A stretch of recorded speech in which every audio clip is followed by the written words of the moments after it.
make this video because it's February, but I didn't have the time until now, so just be patient with me, and maybe at the end of the video I will insert a video clip of my cat doing something cute.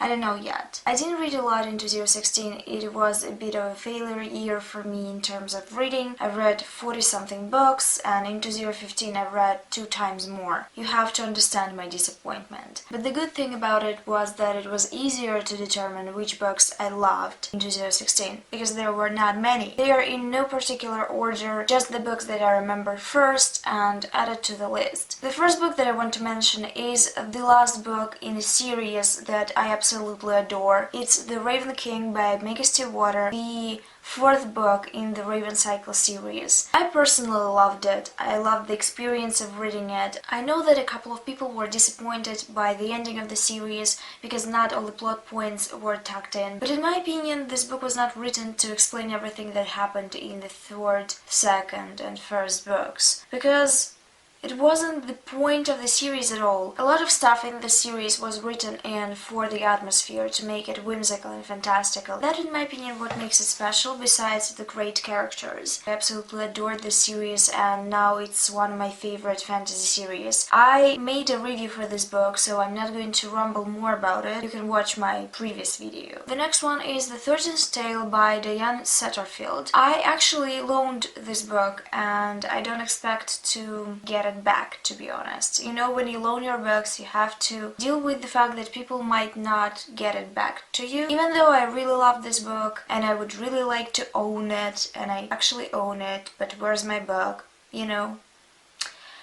Anyway, the book was great. I've heard about it from my friends and from people that are not on BookTube. I don't think it was very popular on BookTube ever, but I know that a lot of people read it anyway. It's one of those bestseller type of books that a lot of people read. And in this case for a good reason, because the book is atmospheric, it's well written, and it presents a unique and intriguing story that you can't help but be immersed in. I love the protagonist, love the writing style. The story itself was extremely addicting, and I thought that nothing was included just to be included. Everything served a certain purpose. I also really want to see the film adaptation of it, because I've heard that there is one that was filmed a couple of years ago, so really need to get on that. The next one is a queer historical fiction. You know that I love the genre and that it's one of my favorites, and this book was on my radar for a while. I actually tried to save it for a bad day, and that bad day came, I think, somewhere in winter, and I picked up this book. It was Patience and Sorrow by Isabel Miller. It's quite old, but still it has a happy ending. So some modern authors and screenwriters need to take a lesson from this book. I think it serves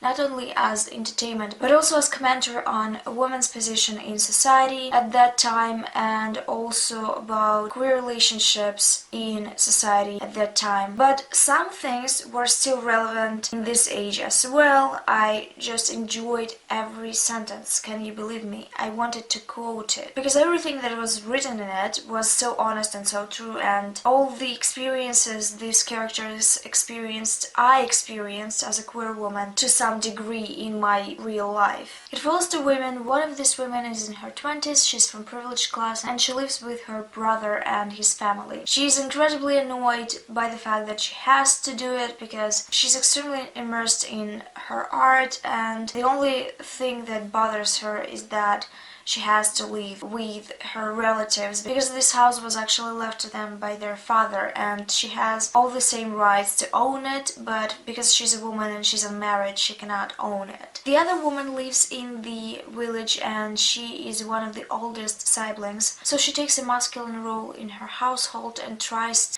to help her parents a bit. There's a lot of rumors about her. She is considered to be pretty scandalous because she does all those masculine things. These two women meet, fall in love, and they try to move in together into a house. And they're struggling to make that happen because, as you might understand, not a lot of people are happy about their decision. The next one I actually own, it's Carry On by Rowell. I didn't regret even a moment that I bought this book. It is so good. In my opinion, I actually made a review of this book. It's more of a convince you type of video why you should read the book and why you shall not be afraid of it. There's a lot of misconceptions about this book around the internet. A lot of people say that it's pretty much Harry Potter. It is a parody on a lot of fantasy series and it's a heavily meta book, but still you can read it even if you didn't read Harry Potter ever in your life and you don't know what it is about. It's just about magicians in a magical school, but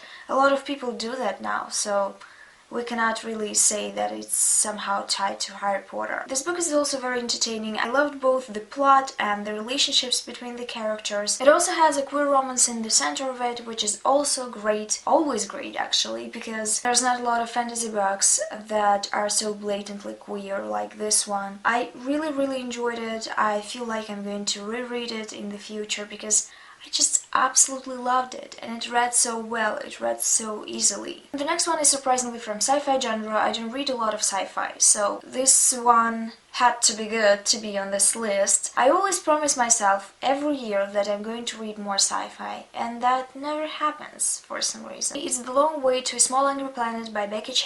It just made me so happy. It's everything that I wanted to see from a sci-fi book. It's a space opera type of book with a big crew of alien species that have very different cultures. It's everything that I wanted to see in a book, to be honest. What I gravitate to in sci-fi genre, when I read sci-fi genre at all, are books that have great world building and present a different viewpoint of the way the species can work and live and be. So this book was a particular treat to me because we were presented with so many types of cultures and so many types of aliens that had somehow to work together while being on one ship. There's a lot of types of relationships explored in this book on the grand scale from hate to love. It has great friendships and great romantic relationships, and I absolutely adored it about this book. The plot for me was secondary in this book, even though it wasn't bad. It was a good, solid plot. But the characters made this book for me, and I was especially interested in it because it was multiply point of view book. We get to experience the story from a representative of a certain alien species that perceives the events based on their background. So it makes a very different picture when you read from a different character. And it's so great. I mean, I just love this book. I would like to read it actually. It was just a perfect book. The next book is another ending to the series and a part of fantasy genre. I've read a lot of fantasy this year.